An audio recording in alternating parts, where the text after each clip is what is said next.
Hey there, I'm Jesse Hall, and I'm your host for Business Elite Brevard Edition, the podcast that brings you all of the influencers, innovators, and industry leaders from right here on the Space Coast. That's right, we are live from Space Coast Podcast Studios right here in Melbourne, Florida. I'm your host, Jesse, and we have a very exciting topic today. One of my favorite people at the port is joining me, and we're going to dive into that real quick. But again, you're listening to Business Elite Brevard Edition, the podcast that brings you innovators, industry leaders, and influencers from right here on the Space Coast. Because there's a lot of things changing, and these are people who may not be in the news, but they're making moves behind the scenes. And I'm so excited to have Wayne joining us. There's so much going on with the port, Wayne. And real quick, I have this video that we're just going to go ahead and preview real quick because it really shows what's going on over there.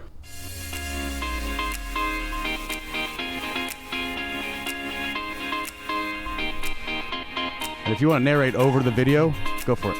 Yeah, absolutely. Visions of our deepwater port cruise ships. And it's good to see them on the video, and they are back. It's our cargo container terminal. Fuel. And we'll talk about that fuel capacity as well. Yep, we'll touch on that. Every one of our 6 cruise terminals are either brand new, right, or they've been renovated in the last 6-7 years now. Yeah, and then here's that picture of Cruise 3, which was just designed for Mardi Gras. Yep, specifically. Brand new, as nice a terminal as is in the world. Yeah. We've also just redone the whole inside of the Disney terminal, made it about half again as big, and it's a wonderful terminal. Yeah. No, it looks amazing. Terminal 1 for Royal Caribbean has the largest ship in the world, ties up there. I see Doug and Bob, the two SpaceX retrieve vessels. Retrieve vessels, yes. And let me tell you, there's a lot of lines to secure those boats. That's a job, and that's a tradition. People waving, watch them come and go, inviting people. Yep, it's probably one of the only. It's very unique in that case because I sailed into Fort Lauderdale and I sailed into Miami and other ports. There's a note there that's a liquefied natural gas barge that brings in the fuel for the Carnival new ship, the Mardi Gras. It's the first and only LNG fueling of a cruise ship in the United States. Yeah, we're going to talk about that because that's very exciting for people who don't know. It's very exciting. And we're gonna explain why. Lumber. We got a lot of lumber brought in and distributed throughout the region through our port. Yeah, because you're known as more of a bulk cargo port. Right. Yeah. And we'll explain the difference between that and other ports. And of course, the Navy base, the submarine base. Yep, the northern quarter of the whole port has Navy presence. You got one of the largest cranes here. There's some cargo done. Yeah.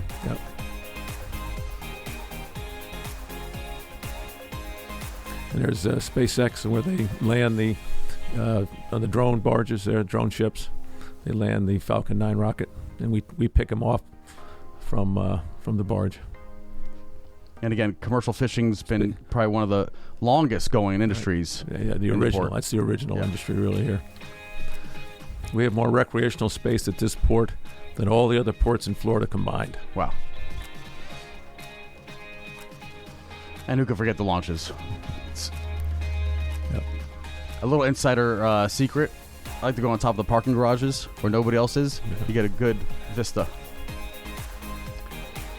So one of the easiest boat docks right there. As nice a ramp as there is anywhere. Yeah. Exactly. Yeah. And you still have some natural green space, like Jetty Park, which is also nice. Now, we're going to talk about this as well. You see the sheriff's boat, but there's lots of jurisdictions there. Yes. You have Space Force, and then the Coast Guard, police, sheriff, CBP, Customs Border Protection. We've got all kinds of people. There's, so that jurisdiction, how does that share? Yeah, I'd love to talk about that. Yeah. Well, let's talk about you first. All right. We're going to get into present day. Why you chose to be, in your proper title is commissioner. Right. And what district are you with? Currently District 3. District 3, right. So to make a point, though. Yeah. The port, unlike the county, right. I mean, we're the same level as the county, and we have 5 districts. Right. But whereas I might represent a district and somebody else represents Titusville and somebody, everybody votes for everybody in the port. Okay, so when it comes up for election, Titusville votes for me, just like Cocoa Beach and Merritt Island. So there's 250,000 people that you got to touch, and it's not just your district that you're representing. It's really the whole port district. Right. And the county in general. Oh, yeah, it's the northern half of the county. Right. But then, of course, it's the county, it's the region, Exactly. Yeah. And that's pretty unique in itself. Yeah. Wow. Though to be honest with you, that's how I think the county should be. Right. Absolutely. So, about you, where'd you grow up? Okay, I'm a New York City. Okay. Staten Island. Oh. New York City public high school guy. Cool. New York Giants fan forever. Yeah. Yanks, Knicks, Rangers, There you go. Been some tough years. Yeah, no kidding. But had a chance to go to the Coast Guard Academy and spent 37 years then in the Coast Guard. That's a career. Goes like that, though. I'm sure. Wonderful opportunities. I'm a ship guy. I was on 6 ships. I was captain of 4 of them. Wow. Last one was a destroyer out of San Francisco.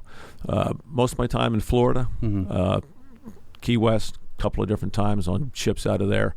A lot of drug seizures, a lot of migrant interdictions. Sure. And a lot of search and rescue. And it's just Miami. The Caribbean, Florida is by far the busiest boating activities in the whole nation. Of course. And so it's great to be down there if you want business. Yeah, no kidding. If you want to get to work, No, and the Keys are beautiful. When you say search and rescue, did you find anything that may have been lost in the Bermuda Triangle? Is that a thing? Is the Bermuda Triangle thing? It absolutely is. I spent years in a search and rescue coordination center plotting to find people who. It's all about the Gulf Stream. Right. And you break down the Gulf Stream and you're gone. Yeah. You're gone. I mean, you're gone up to Maine. Well, people don't understand that that's a very fast-moving current. And when they say, and off of, for instance, because there's been, small vessels.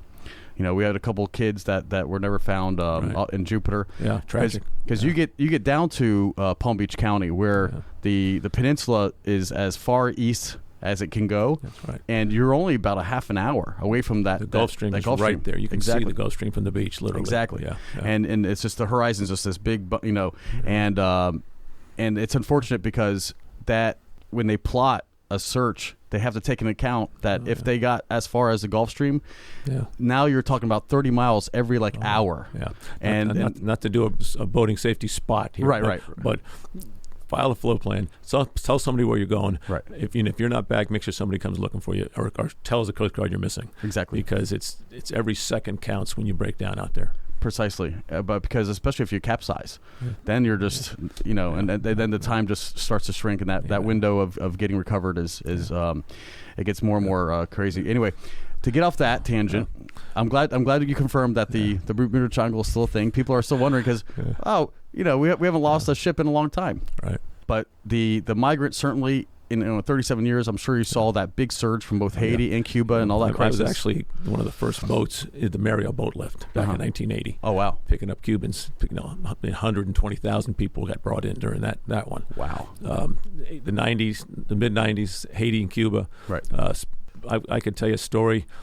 Getting down there in the dead of night, 12 miles off the coast of Cuba, pitch blackout, and still flat calm water, and we turn our searchlight on, and as far as the eye could see, there was people on inner tubes and people on rafts and people and 3 generations of a family hanging on to a bunch of inner tubes. Wow. And you had to pick them up. You had to save them.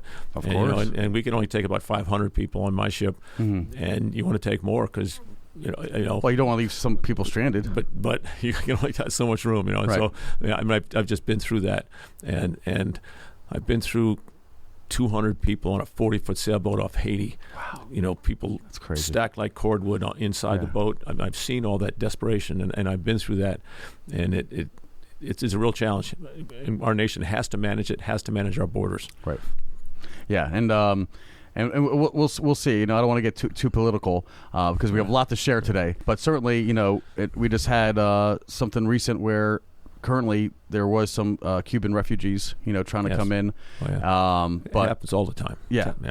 Because let's be honest, it's only 90 miles away from our southernmost point, and it's really close to us. And I promise you, if Cuba had, and I tell this to people all the time, if Cuba had different policies, they are the heart of the Caribbean. Yes. I mean, there's no bigger island, who's just central with the Caymans and Jamaica. I mean, they really could be that place of commerce and industry and everything else for the Caribbean. It's beautiful. I've spent months of my life in Guantanamo Bay. Oh, did you really? Absolutely. It used to be that's where we'd take our ships for training. Right. Now it became a prison camp, as it needed to be with all the terrorists. Yeah, no kidding. But spent a whole lot of time there, and that it's just wonderful, beautiful. Natural beauty, that it's really a gem that's not used like it could be. And it's unfortunate, but the people who are able to go, and I'm glad that we've been getting more lenient, on the commerce going back and forth, because before I've noticed some doctors, you have to get that special exemption, and usually as a doctor or some other classes, some other industries, they do allow you, of course, military or whatever else, ambassadors and so on, but the majority of people weren't really allowed. And then we had a cruise ship that was able to go. Right. I think there was like 2 of them, right? A Norwegian or something? Yeah, there was one out of Miami, and actually had one out of Port Canaveral for a while. I remember. And that was always full. That was, and I was really excited. That was one cruise I didn't want to miss, because I would love to go and hang out where Ernest Hemingway and see just all those classic cars that that the people have restored and just kept going. It's like going back in time. I've heard So anyway, and I'm a big fan of cigars. So of course I have I have my own agenda when I go there. So after the Coast Guard, and you had some privilege of visiting the White House and consulting with there. Tell us about that. Well, I did. Actually, it was in the middle of my career. I was lieutenant commander, and I was chosen to be one of the 5 military aides to the president. Wow. Army, Navy, Air Force, Marines, Coast Guard. There's one of each. It was 5 of us. We take turns carrying the emergency satchel for the president. Oh, wow. And then you travel, when you're on duty, you travel within his bubble, with it's a doctor and you and the Secret Service guys, and then it's the president and the first family or whoever's with him. Right. And so you spend a lot of time on Air Force One, a lot of time on Marine One, a lot of time at Camp David. Right. And in 3 years, I kept track of my miles. We went around the world 10 times in 3 years. From Japan to Russia to South America to everywhere in the world. Well, if you weren't on government supported aircraft, you would have had a lot of miles. You probably own half a Delta right now. That's right. But it was a wonderful opportunity. I had a chance to work for 2 different presidents. I got a chance to see an election, and the. And actually, to be honest with you, I had a chance to get to know and work with General Powell. Oh, he was the chairman of Joint Chiefs at the time, but did a lot of traveling with us, and an incredible man and a loss to our country. He was a wonderful. Yeah. No, that was a severe loss, and I guess it's kind of appropriate that you're here and acknowledging that today, the day after. But let's learn more, Wayne. You actually retired with quite the rank. So tell us what that meant to you. Yeah, I stayed in, and I had the honor to be promoted to an admiral, 2-star admiral, which means you get to spend time in D.C. and do all the policy stuff. Wow. But also put together the billion-dollar budgets and spend the money, make decisions on new ships and planes and all that sort of stuff. Then I also had a chance to be out in the field, and I ran the Coast Guard from New Jersey to South Carolina. Wow. And all that in there. And so it was a great honor to serve. It sounds like a privilege.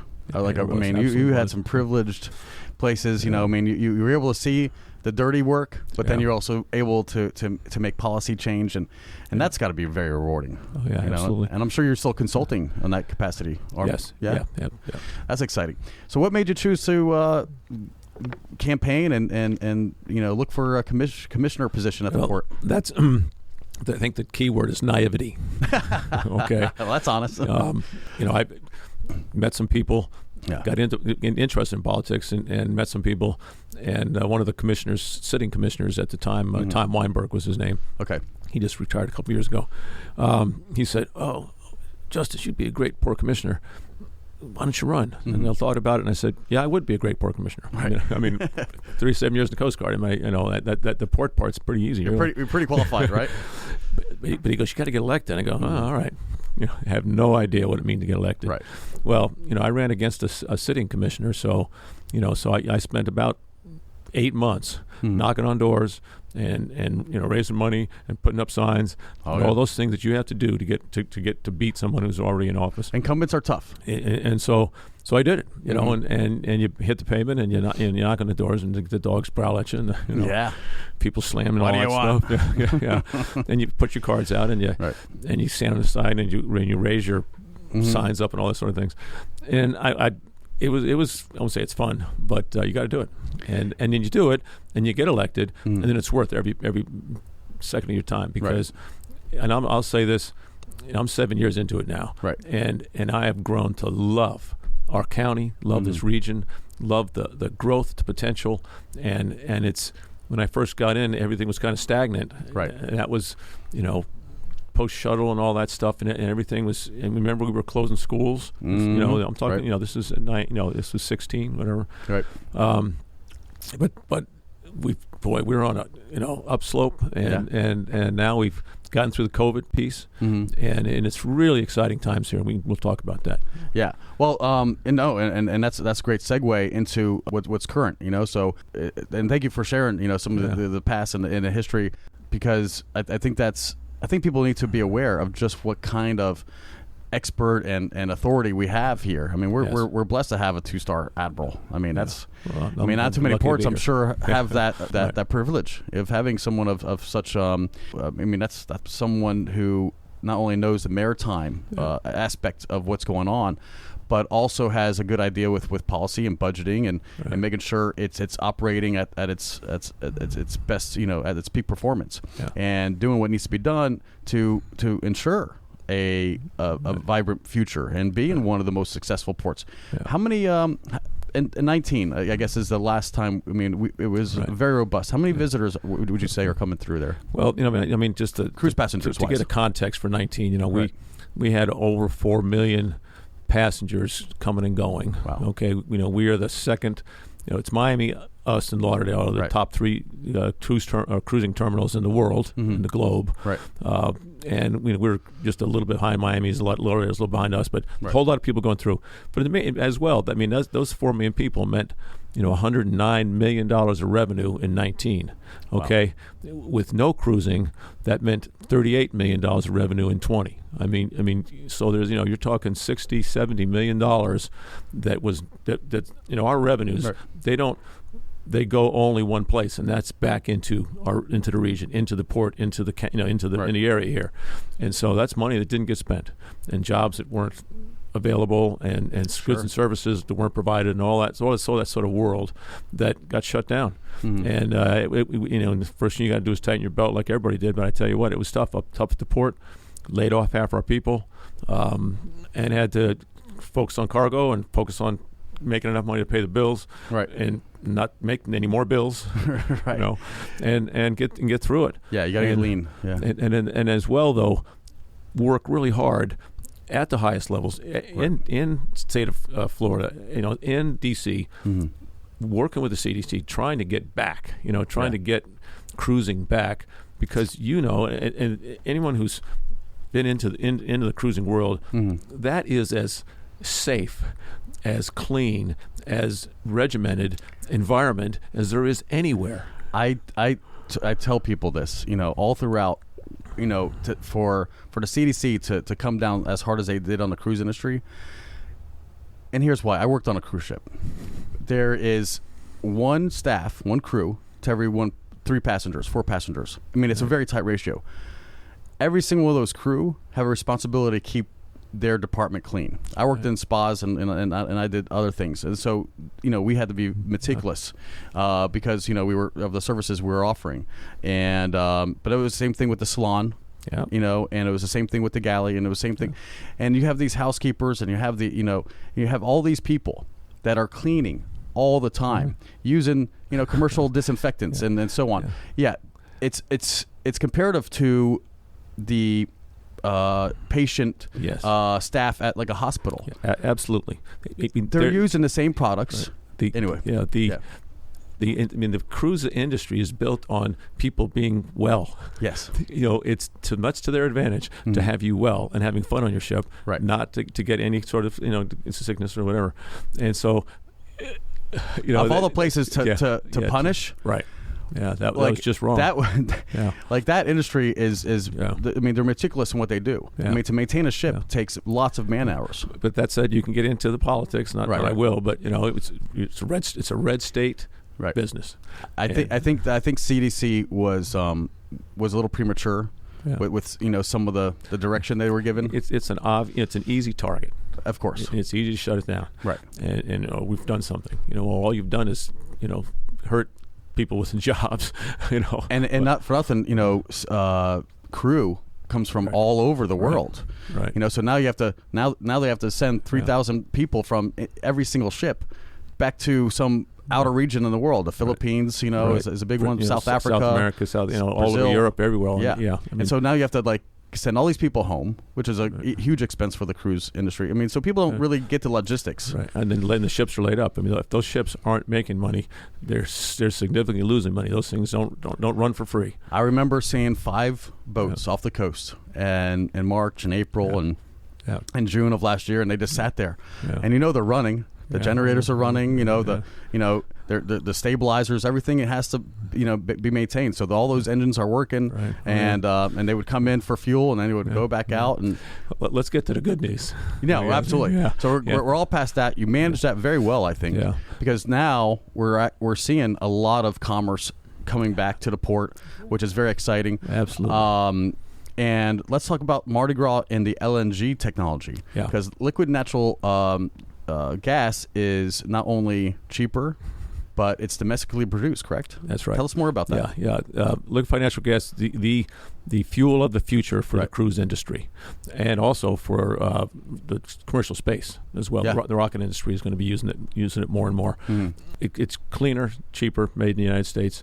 It's safer, really, than gasoline. Mm-hmm. And so we have all the new cruise ships. So Mardi Gras, brand new ship.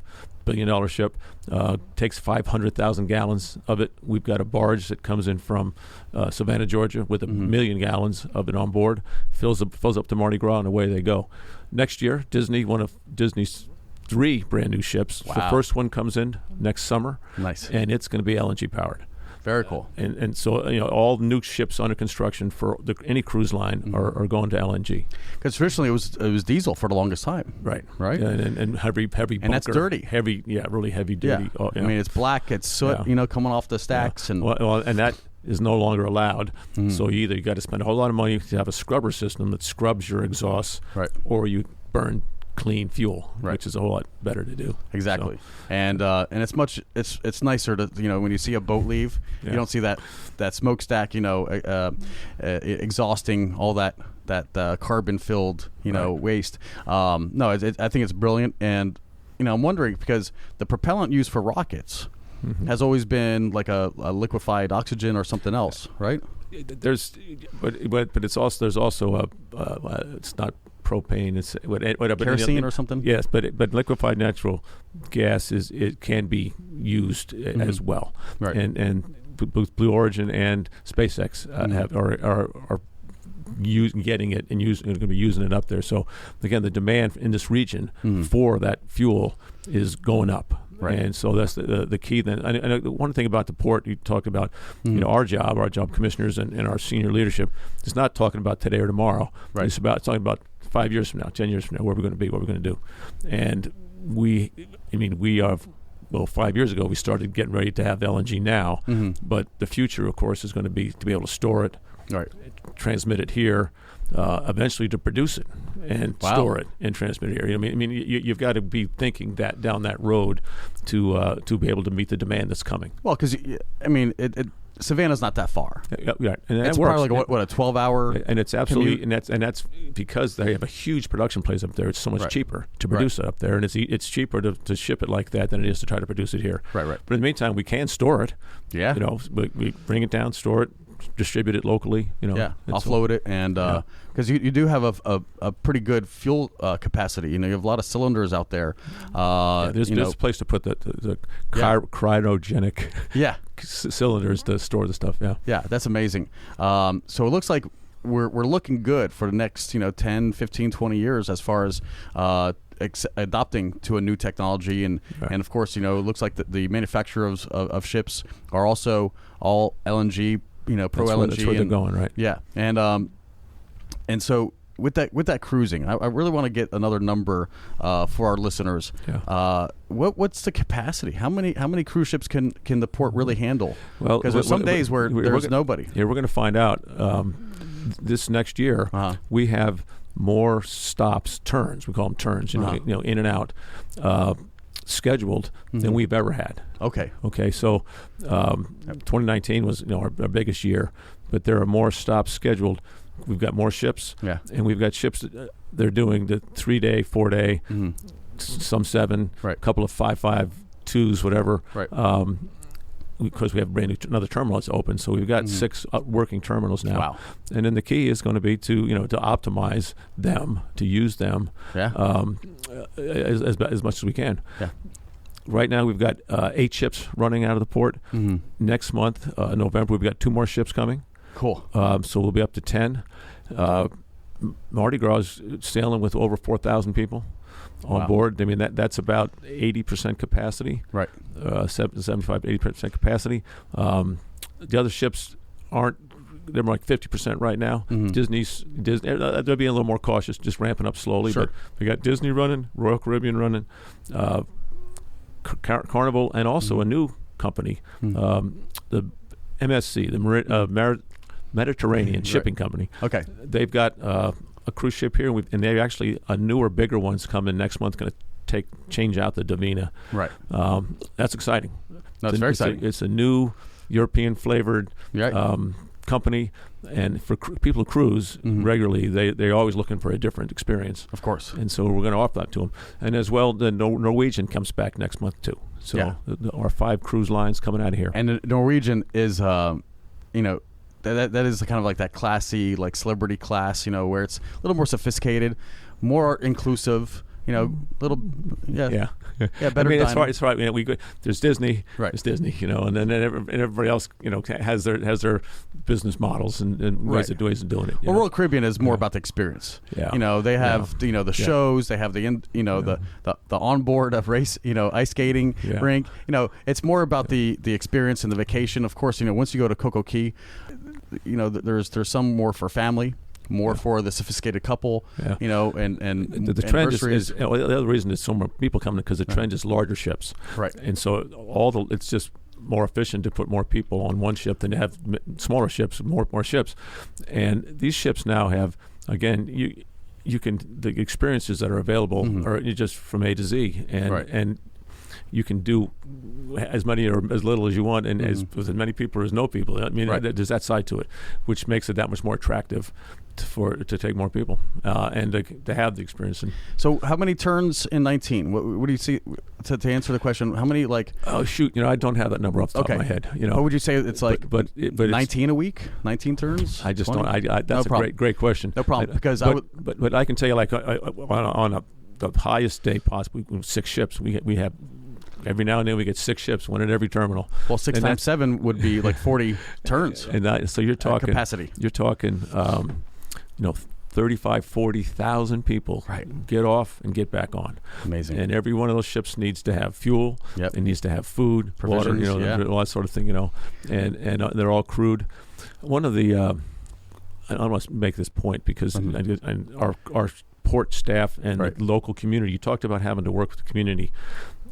The way we got ships back as quick as we did was that we set up vaccination spots at our terminals, and the ships would come in with 1,000 crew members, and we'd vaccinate, 800 in a day, sort of thing, and then they're ready to go. I mean that sort of thing. So you work in that way. With, of course, we had to have the local community to do the vaccinating, and we had to have the security with the, and all that sort of stuff. But when you do that, then you get up and run again. Right. Yeah. That's the key. And you guys have done a tremendous job. Great turnover. I've been paying attention. Not everybody may, but I'm very passionate. Right before COVID, we were launching the Space Coast Portcast, which was our new podcast concept that is very hyper local. I mean, it just concentrates on the port itself. Yep. And because there's so many moving parts in the port, and that's what people don't get. So going off of the cruise ship, because that's a big player. Let's just be honest. I mean, the cruise industry is a big moneymaker, big revenue point. But you guys also have cargo. Right. And we're going to talk about different cargo, because right now you're not only unloading boosters like we saw in the video, but you're also unloading bulk product. So let's talk about what that industry means for you. A couple of different things. We get obviously fuel. There's a big fuel farm there. Mm-hmm. Literally every drop of gasoline that Brevard County uses comes from the port. Yeah. Okay, comes in, stored, gets distributed. Wow. Every drop of aviation fuel for the international flights at Orlando Airport comes from our port. Wow. Okay, so, but of course that hasn't been as high because we haven't been flying domestically or internationally as much as we have, but it's going to come. That's coming back. Of course. We have aggregate, little rocks. Little rocks come in, get put in the back of a truck, and they go to the I-4 project. Mm-hmm. And they've been doing that for 10 years. Wow. And they're going to do it for 10 more years. Right. Because the I-4 project never ends. So we got small rocks. We've got slag. We bring slag in. It's a byproduct of steel. It's used in concrete building. We bring it in, and we export it locally in the region. Our biggest product this year, 10 times over what we had 3 years ago, is lumber. Mm-hmm. We can't bring enough lumber in fast enough. We can't distribute it fast enough. It's everywhere at the port because the demand for lumber, the construction in our region between Jacksonville, Orlando, and South is unending. Wow. And it's something to see. It's something we're just a data point here, but that lumber comes and goes. It's unbelievable. Yeah. And salt. We got salt. Morton salt is we like sea salt on our dinner. So they've expanded half again as much as they used to because America's great. The demand is up. Yeah. Yeah. And then Ambassador Services, that's our biggest stevedore company. Mm-hmm. They bring in frozen food from South America. Ships full of frozen food gets brought in, gets repackaged, and distributed all over Walmart. All the distribution centers, and it's another good business. And those are many brands or just one brand used in that facility? Many brands, different brands. So they just white label the product and put different labels on it and send it to the grocery stores? And it goes out, That's fascinating. Yeah. It's there's a lot of stuff like that. Yeah, yeah. And then one of the resources is Jetty Park. Yes. I mean, we're committed to the recreational side up to the port. Right. Jetty Park is this nice park. The campgrounds, it's 6 months out to get a spot there. I mean, that's how nice that place is.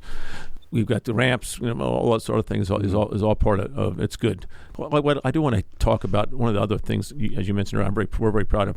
We take our security very, very seriously. Right. We're an open port. Most ports you can't do what you do at our port, and with that comes a risk of, it's an open port. Intrusion, yeah. Yeah, and so between the sheriff and the Department of Defense Security and the CBP and the Coast Guard and the City of Cape Canaveral and all the people that work, all the players, and then this comes from my Coast Guard days because this is what you do. Right. You get along, you do your drills, you make sure you have communications, and you're staffed properly and you're trained properly, and you take it dead seriously. Right. And those anybody to go take a cruise, anybody who comes on our port is safe. Right. And we spend a lot of effort and time. And in fact, let me see. Just last night, I play in an old man's basketball league, and the sheriff plays with us. Yes. And I know the sheriff very well because of that. And we're elbowing each other, but we're also in it together, sort of thing, and very committed to making sure that we have a safe port. Well, one of my friends, he's a deputy. Okay. One of his areas of expertise was in the dive capacity, and he would do search and rescue, and very that's a very tough position. But he would also do the mitigation, the terrorist mitigation, and dive under cruise ships looking for anything malicious or whatever. And I thought, man, that's pretty fascinating. Just to go under 600-foot vessel and to scour the hull and so there's a lot of things that do happen that people just aren't really aware of what's going on. And also the port acts as a gateway into the Indian River Lagoon through a lock system, which I guess is being you guys been that's one of your big campaigns, letting people know, hey, we're doing maintenance on that kind of thing. I recall, but maybe you could confirm or deny this. Is there going to be a fixed span, or is it always going to be a drawbridge? They haven't decided yet. Okay. But there's going to be something new. Right. That's our most important transportation infrastructure issue at the port. Right. Is that it's going to be a higher drawbridge, or we would prefer to have an overpass. Right. The thing on the overpass is you got to have enough. You can only have so steep, so to get it high enough, and you got to allow the sailboats of all kinds of heights. I mean, granted, I think to navigate navigable height, I think is like 35 feet for a mast or something. Something like that. 45 feet anyway, but you have to accommodate those sailboats. Right, but in the meantime, drawbridges are so cumbersome. The maintenance. Yeah, and it's just the slowdowns and traffic, all that stuff. All of it. It's coming. Yeah, and as well, the 528 widening's coming. That's all part of the whole package that we are very much supporting. FDOT, our local TPO, transportation organizations, everybody's getting behind that to make sure it happens. I'd like to, if you can want to shift and talk about the other thing that what excites us the most, gets back to commercial space. Right. Let's talk about the.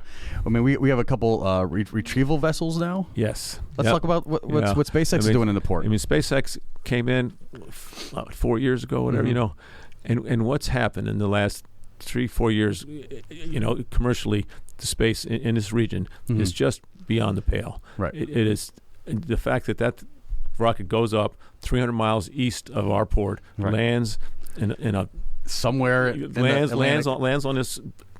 No one's on this drone ship. It's just the barge is just sitting out there in the middle of nowhere. It's autonomous. No captain. No. That's so wild. And it can drive itself, and it sits out there, and that rocket comes and lands right in the middle of that thing, completely independent, not touched by anybody. Is a marvel of mankind. Absolutely. These days. Absolutely. And then it gets brought back in, and we have the tallest crane in the country to lift that off and lay it down, and we do it routinely now. And it goes from vertical to horizontal on a flatbed. Right, and that flatbed drives itself. That's amazing. SpaceX is and like all these like companies, from a sci-fi novel. Yeah, and all these companies are all in. Right, and SpaceX is there. Blue Origin's coming. The New Glenn and New Glenn rocket, which is half again as big as a Falcon 9. Wow. It's going to land on a ship.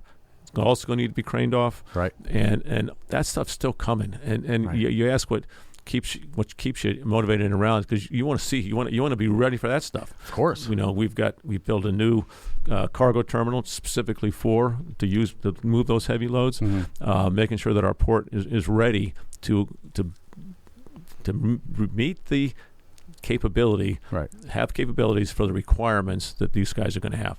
Yeah. And of course that gets you involved with NASA and with Space Florida and all the people that work in it. And again, it's another great. Our community is great about that. Right. And you said you had Frank DeBella. You talked to Frank. How important all that inner workings has to be, and we're a proud partner in that world. Yeah, no, it's amazing. Let's talk about some of the support from Tallahassee. Recently, the governor has. I feel like he's visited a couple times in the last year. Yeah, he comes there all the time. It's like he loves this place. He was very aggressive again, supporting. Right. Pushing the CDC to get us open again. I know, and I loved him advocating on behalf of the cruise industry, because you have to admit we are a tourist state. Without tourism, there's only so many commercial fishermen. There's only so many, actually like manufacturing and other industries here. But let's be honest, we have all this coastline around the whole state, including the Keys, and we have more coastline, I think, than more than California or any other state in the country, except Alaska. Right? Yeah. You can't compete with them. Right. But but they're also half the continental United States in mass. But when you look at all the beaches and everything else, like it makes sense to protect those industries. And I'm so glad he's an advocate, because without someone in Tallahassee who has the mind and the wherewithal, like, okay, guys, let's not ruin $1 billion industry. Yeah. but there was also an influx of capital that you guys received. And what they've done, and it's been wonderful to work. Yeah. We specifically worked through his Secretary of Transportation, Secretary T-Bald. Yeah. And we meet like every day, talk to him literally. Yeah. But the point is, there was COVID relief money from the federal government that was sent to the state of Florida, put in the transportation pot, and it's for recovery. Mm-hmm. Well, for recovery for us means we've got projects that haven't gotten done. Right. And so we got on the north side, right? You look from Fish Lips over on the north side there, that whole pier, that all needs to be redone, and we've got a project ready to do it, shovel ready, as we say. Right. Well, that money came in. Mm-hmm. Our hand goes up. We're ready, and it came our way. Awesome. So we received some COVID relief to take care of some of the $100 million we lost last year. Right. But that money, all we do is turn it right into. We just turn on a project, and that means it goes right to our regional, local construction people and all people from here who work on it, and gets going on it. So we can't thank the state of Florida enough. Yeah. Well, they understand what the port means, especially a port as busy as us. Like you said, Port Everglades, Port of Miami, also big contributors to the economy. Right. And if any of these ports were to then be compromised without funding or anything else, and forced to close or lay off people, well, who's going to receive the ships? Who's going to facilitate all the other commerce? Or do we just say, you know what? No more fuel coming in here. That's going to affect the space industry. It trickles down to the local economy. So you have to understand what that means. It's a loss of jobs. It's a loss of revenue. It's a loss of tax dollars. Right. And let's be honest. Without taxes, the state doesn't function. Right. So it's a whole ecosystem that we have to protect, and I'm so glad that Tallahassee has that wherewithal in their head. Well, we're getting to like 45 minutes, and I know we're sensitive, and I want to get you out of here. Let's spend the last 5 minutes talking about the future. Okay. There's a lot coming up, and I know there's a lot to unpack here, but let's talk about first the Aquarium project. Okay. What's that going to look like when we break ground, and how big of a space? And we again, one of these things that it's been 4 years in the works. Right. Works really. Keith Winston, the head of the Brevard Zoo, good friend. The whole idea hatched up years ago, and was making progress. And again, I blame COVID, but once COVID hit, it made everything shut down. So we lost 16, 17 months. Bottom line is, just 2 weeks ago, we signed an agreement with the Brevard Zoo. Right. We got a lease agreement, and 14 acres on the river. Wow. From our port property is going to be turned into an aquarium. A research. Right. Research and development, educational, and a tourist type of thing. There's, I think it's the Brevard or the aquariumproject.org is the website. Yeah. And that's going to be, we're really excited about it. Right. They've got the raised capital funds. They've got a capital funding project. It's going to start December full bore. But this community, this region, absolutely, we know, we're confident that they're going to raise the money.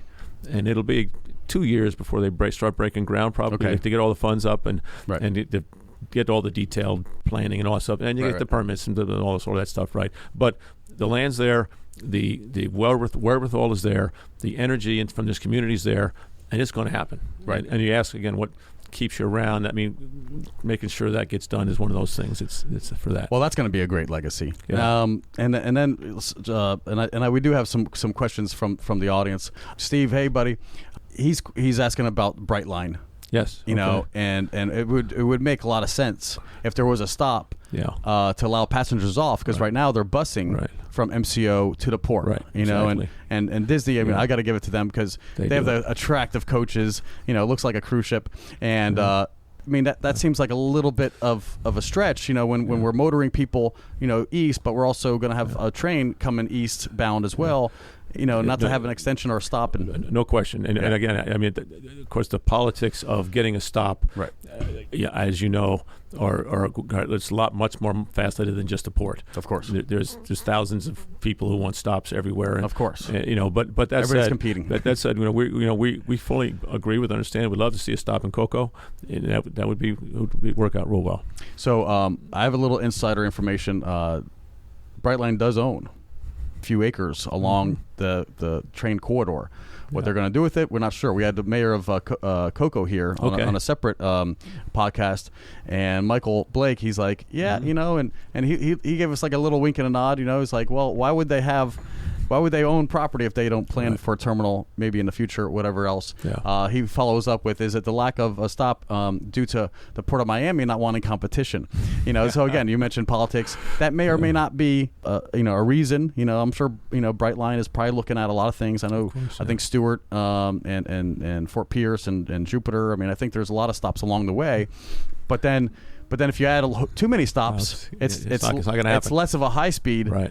Rail, and it's more of a commuter rail with a lot of stops, which turns taking the New York City subway. We know you got two types. Yeah. So it's a difference between a 3-hour trip from MCO to Miami or a 5-hour trip, which you might as well drive at that point. So they have to be very picky, but it would make sense because here's the thing: if you could fly into Miami International or MCO, Orlando International, and then imagine this.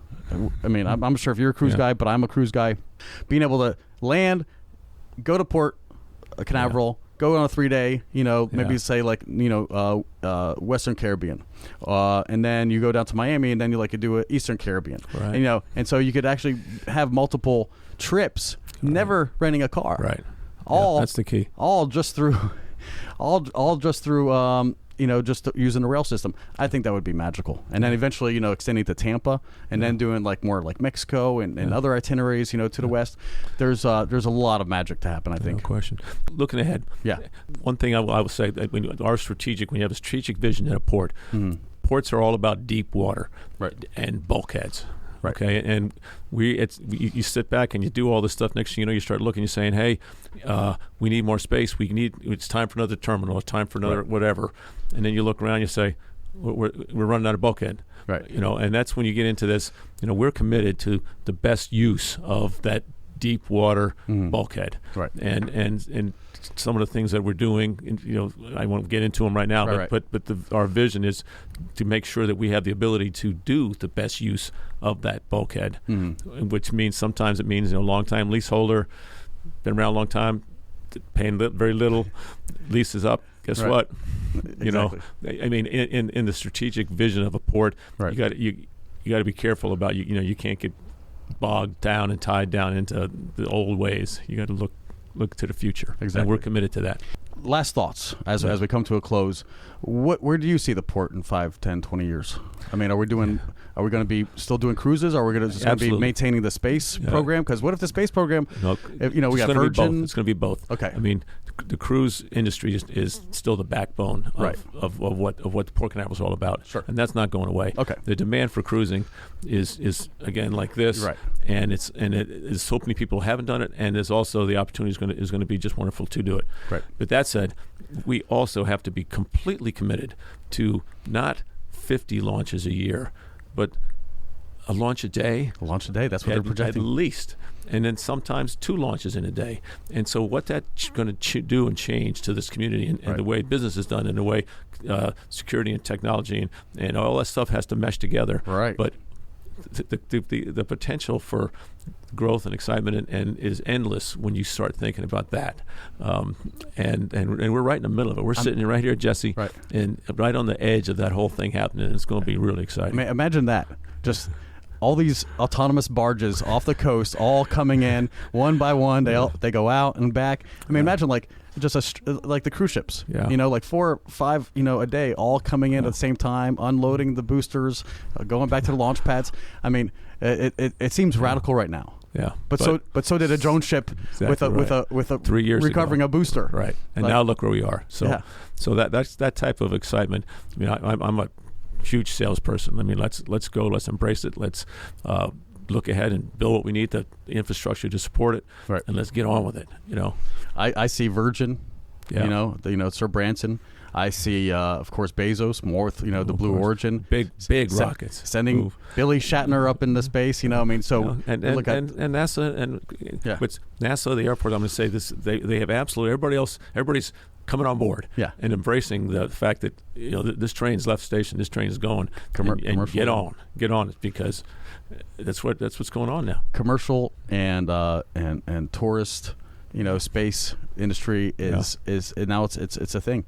We got civilians going up and coming back down the same day with Blue Origin. We got the Inspiration 4, spending 3 days, orbiting the Earth. And we just launched a rocket that's going to go spend 10, 20 years looking at asteroids. I mean, Lucy. The deep space other end of it. Right. We've got that here too. I mean, it's all happening here. So good stuff, Jess. I promise you, there's no other port doing what we're doing. That's right. How exciting is that for you? That's why we're here. Did you ever know you were going to be here in Coast Guard Academy? No, I didn't see this in it, but I'm happy to be here. It's been a real pleasure. Amen. And thanks so much for your time. I know you're a busy man, and you got a lot of things operating. I mean, this is a 2-hour episode, but we'll have to have a part 2 one day because things will continue to change, and as they are, I want you to, this studio is your studio. Come back, because I love talking port, and I think our audience also really enjoys the conversation. So thank you so much. Again, Wayne My Justice, pleasure. Thank you. Port Canaveral Commissioner. Thank you guys so much for tuning in. This has been another edition. Yes. Take a cruise. Take a cruise. Last words. I love it. And with that, again, thanks so much for tuning in. This is Business Elite, Brevard Edition, and your host, Jesse Hall. Thanks so much for tuning in. It really means a lot to us. Share this broadcast with all of your friends and continue the conversation. We'd love to hear from you guys. All right, until next time, take care.